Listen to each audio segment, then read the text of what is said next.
Live news, खबर तो पक्की है। नमस्कार, मैं शंभू कुमार, आप देख रहे हैं द लाइव न्यूज। मैं अभी पटना हाईकोर्ट में हूं और मेरे साथ पटना हाईकोर्ट के जाने माने वकील शिवनंदन भारती जी हैं।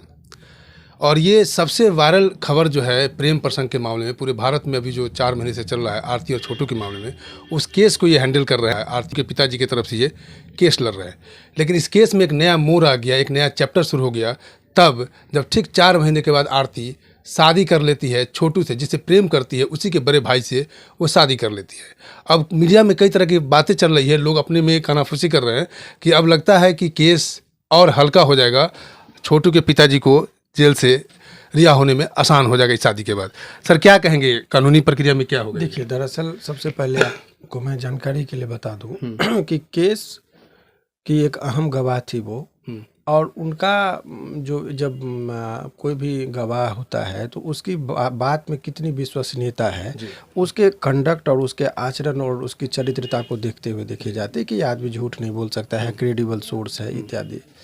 तो जब बात में वेरिसिटी आती है तो उस सिचुएशन में जो है सो कोर्ट उसके बात का बहुत ज़्यादा अहमियत नहीं देता है, नंबर 1। नंबर 2 कि शादी हुई है या की है, तो आप इसमें जब आप देखेंगे उनका व्यक्तिगत चीज़ है, शादी की है, उसके लिए हम उनको मुबारकबाद भी देंगे, लेकिन कोई भी आदमी के व्यक्तिगत जीवन पे हम लोग जनरली टिप्पणी नहीं करते। लेकिन व्यक्तिगत जीवन जब सार्वजनिक जीवन में आ जाता है, जब वो मीडिया पे कॉन्फ्रेंस करती है और अपने इस चीज़ को मीडिया के माध्यम से समाज के वर्गों को लोग पहुंचाती है, तो एक वातावरण खराब हो रहा है। जो माँ बाप के जिनके बच्चे वयस्क हैं या जो बच्चा ग्रो कर रहा है, तो इस गंदे माहौल में कि कोई भी लड़की जब चाहे तो किसी के प्यार के, देखिए उसमें बहुत सारा उसके पीछे उसका इरादा है, मोटिव है, ऐसा वो सुनियोजित तरीके से आप लोगों के लिए एक ब्रेकिंग न्यूज़ हो सकता है कि उसने शादी की है, परंतु हम लोगों का जो अपना दृष्टिकोण है वो दृष्टिकोण में बिल्कुल वो सुनियोजित तरीके से सारा काम कर रही है। दरअसल वो एक चीज़ इसमें पूरी तरह स्पष्ट है कि वो मेन गुनहगार वो है। उसने लड़का को बुलाई, लड़का को मुसीबत में फंसाकर वहाँ से उसका मदद नहीं की वो, और उसमें जो है सो लड़का लोक लज्जा के वजह से वो या वहाँ पर, और इस उनका रिएक्शन छोटू के माता पिता उसके खिलाफ निकालते, इस चीज़ से बचने के लिए, अपने आप को बचाने के लिए इतना भी वो नहीं समझी और पूरे परिवार का नाम वो दे दी। और अपने अब बोलिएगा कि पूरे परिवार का नाम क्यों दी, उसके पीछे भी कहानी है, चाहे बहनोई हो, भाभी का भाई हो, इसके पीछे उसका इरादा क्या वो समझिए। वो इसलिए दी कि वो रात्रि में बुलाई थी, तो एक हमारा जो समाज है उस समाज में कोई भी लड़की यदि रात्रि में बुलाती है और वो नाजायज़ काम करती है किसी व्यक्ति से, तो एक जो उसका अपना होगा, भाई, पिता या रिश्तेदार, वो उसके खिलाफ एक रिएक्शन में जाएगा, गुस्सा, उसके कोप भाजन का शिकार हो सकता है।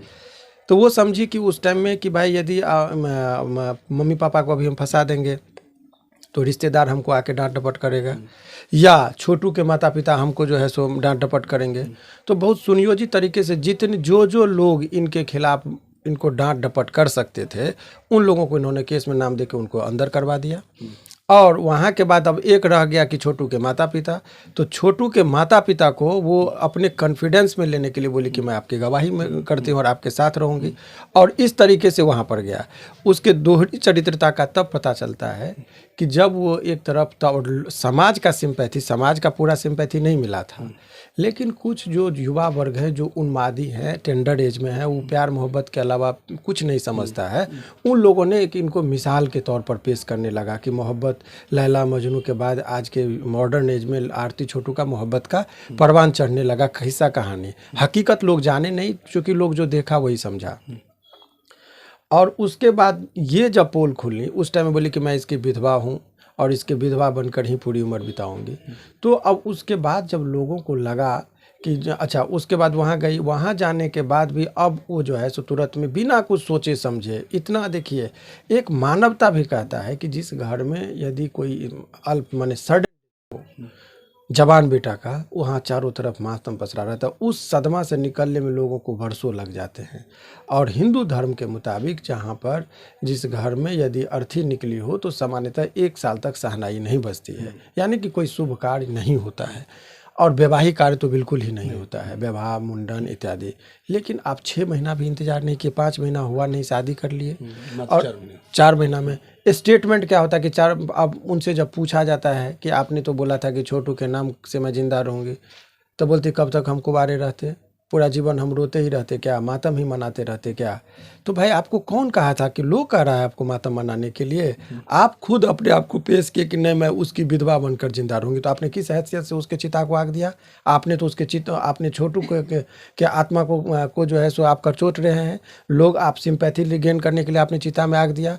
आप तो उसको श्रद्धांजलि ने उसको उसके चिता के साथ आपने अपमानित करने का, मरने के बाद उसको अपमानित कर रहे हैं। वो आदमी जब आपके विश्वास पर आपके घर में गया, आपने बुलाया उसको 2 बजे रात में, और वो वहाँ पर उसकी मृत्यु हो जाती है, और आप उसको अपना आशिक कहते थे कि उसके बगैर हम नहीं रह सकते हैं, और आप 5 महीने में ही आप दूसरा शादी कर लेते हैं दूसरे व्यक्ति से, और शादी भी करते हैं तो भैंसुर का एक पवित्र रिश्ता है। हमारे हिंदू धर्म में जिस बेड पर भैंसुर होता है उस पर महिलाएं प्रायः बैठती भी नहीं है, और अब उस बेड पर आप बताइए आगे शादी होने के बाद भैंसुर के साथ मत बताइए। तो ये तो आप जाति धर्म हर चीज़ को देखिए। लड़कियों के लिए सबसे बड़ा अभिशाप है, खास करके युवा पीढ़ी। बहुत लड़के प्रेम करते हैं, हम लोगों के पास भी आते हैं, कोर्ट मैरिज हम लोग भी करवा देते हैं। लेकिन आप एक चीज़ बताइए, बहुत लोग सच्चे भी हैं, लेकिन इस पूरे घटना से लड़की में जो है सो एक लड़कियों के प्रति लोगों का नकारात्मक सोच गया है। खास करके 3 दृष्टिकोण, सामाजिक दृष्टिकोण से कि बेटी पैदा करने वाले लोग अब संभल रहे हैं कि भाई बेटी हो तो कहीं आरती जैसा ना हो जाए। क्योंकि हमारे पास भी ऐसा कमेंट आया उसके आया है, आप देखिए, मेरा ये अपना पर्सनल ये नहीं। दूसरी बात आप देखिए कि वो बच्ची समाज में बेटी बहुत बनी, किरण बेदी का नाम लोग लिया, उसमें साइना नेहवाल का नाम लिया, खिलाड़ी बहुत सारे लोगों का मैं बता रहा हूँ कि अनेकों उदाहरण है जो बेटियां आज के डेट में फतह कर रही हैं। लेकिन समाज में जब नकारात्मक चीज़ चलने लगता है, बहुत सारे, जब किरण बेदी का चर्चा हुआ था, प्रथम IPS बनी वो, तो उस टाइम में अनेकों पिता ने अपनी बेटी को हाथ में कलम और किताब थमाया कि बेटी पढ़ो और किरण बेदी जैसी बनो। आज के उनके प्रेरणा स्रोत जब बच्ची घर से बाहर निकलने लगी, हायर एजुकेशन में माननीय मुख्यमंत्री जी का बहुत सारा घोषणा हुआ कि वो मैट्रिक में टॉप करने वाले या अच्छे मार्क लाने वाले को जो है सो अनुदान की राशि मिलती है, हायर एजुकेशन वाले को मिलती है। तो माँ बाप ने बेखौफ तरीके से बच्चे को हाथ में कलम दिया और पढ़ो। अब जब बच्चे वहाँ से, खास करके बेटियाँ जब घर से बाहर निकलने लगती है, तो पिता उनको संदेह की दृष्टि से देखते हैं, और कोई टोक देता है कि बेटी को पढ़ा रहे हो कहीं आरती न बन जाए, तो पिताजी उनके बुढ़िया बिस्तर को बंद कर देते हैं और उसका चौखट का दरवाज़ा बंद हो जाता है। सर अब बात आते हैं जैसे कि आरती, ऐसा तो नहीं हो सकता कि आरती एक साजिश शुरू से ही रची होगी अपने को बचाने के लिए? इस केस में तो वो भी इन्वॉल्व हो सकती है, मेन मुद्दा तो वो भी बन सकती है। आपसे पहले देखिए, ये क्रिमिनल माइंडेड जो लोग होते हैं बहुत सातिराना तरीके से काम करते हैं। आप उसको सिंपल माइंड नहीं होता है वो, आपको दिखने में वो लगेगा कि सारी चीज़ें सही है, वो उसका फेशियल एक्सप्रेशन, वो एक वास्तविक रूप से क्रिमिनल को जब अनेकों कोर्ट में भी आप देखेंगे तो आपको लगेगा कि नहीं इतना बड़ा डकैत हो सकता है वो देखने से। उसके आव भाव का कोई ऐसा नहीं कि वो राक्षस के तरह या रावण के तरह उसको 10 गो मुंडी होता है। वो हमारे और आपके से भी कई ज़्यादा सिंपल वे में रहते हैं, और लेकिन वो बहुत बड़े क्रिमिनल होते हैं। तो माइंड से क्रिमिनल होता है, बॉडी से नहीं होता है लोग। तो उसके हरकत को जब आप जोड़ेंगे कड़ी दर कड़ी, तब आपको लगेगा कि ये पूर्व योजना से स्क्रिप्ट के तहत वो काम कर रही है, और बहुत अच्छे से अपने आप को बचाने के लिए न जाने कितने निर्दोष और बेगुनाह लोगों को बलि का बकरा वो बना दिया है। ये केस अब केस में क्या होगा? देखिए केस में क्या होगा, बेल अभी तक उनको लोगों नहीं हुआ। हमने बहुत सारी बातें देखिए।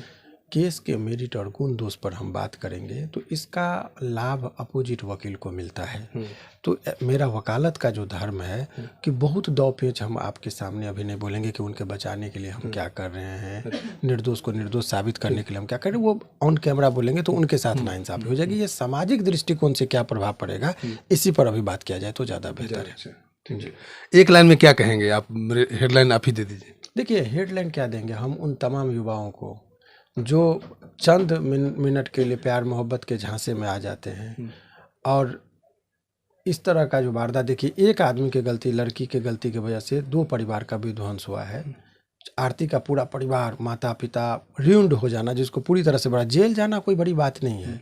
लेकिन देखिए द्रौपदी की चीरहरण एक बार हुई थी, यहाँ उनके पिता का चीरहरण हर रोज़ हो रहा है कि उसके ही सामने उसकी बेटी का इतना बुराई हो, चर्चा हो, कोई भी बाप के दृष्टिकोण से नहीं सोचता है।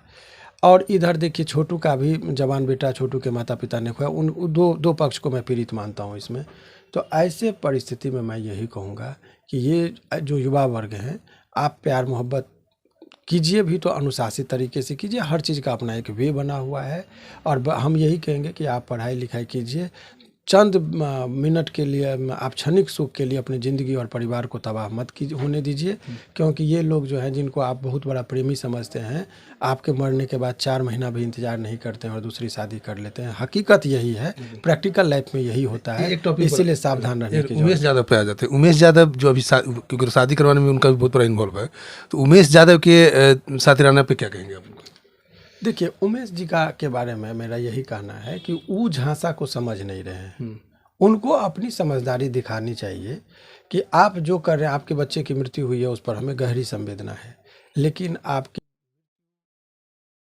3 कैटेगरी का चीज़ होता है, आप उसमें डिफर समझिए, वो परिवार बर्बाद ही हो जाएगा।